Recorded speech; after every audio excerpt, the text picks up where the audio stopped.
Tak, milí hráči, vítám vás u dnešního gameplaye hry Assassin's Creed.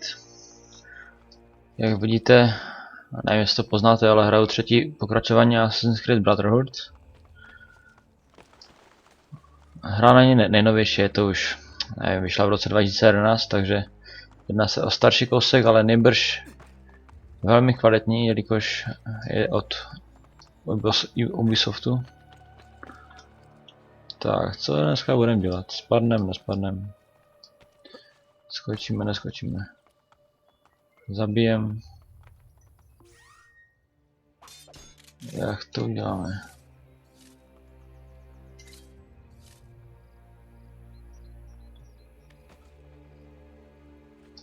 Že to nekurva nejde.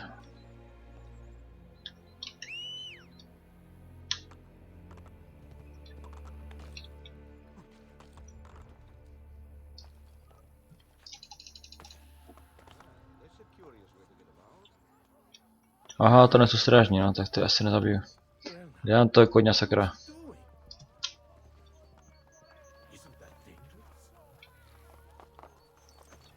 To jsem přesně chtěl zrobit.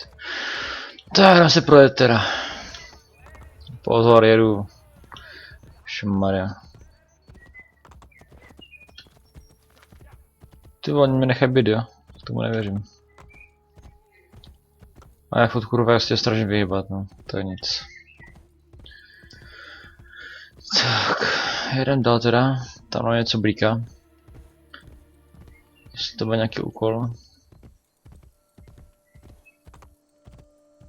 Uvidíme. Už zastavuje.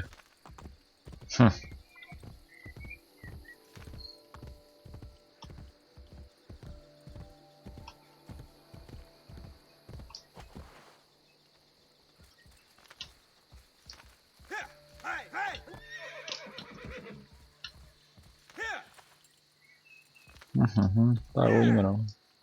Tam ne, do prdele. Jumping, velká Pardubická.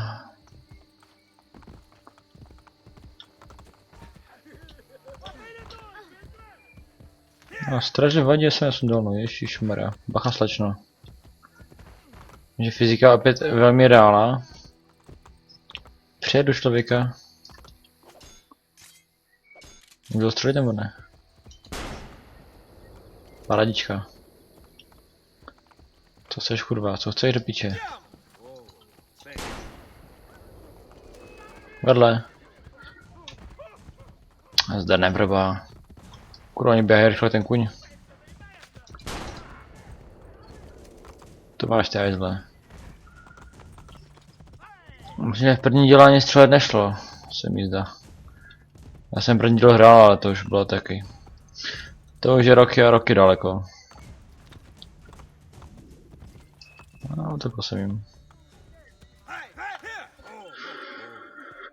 Tak jsem vám ukázal Assassin's Creed Brotherhood, teda moc dlouhý gameplay to nebyl.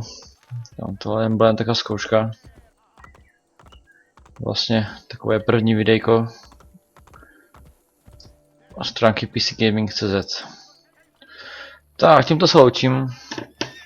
Budu se těšit u dalšího gameplaye.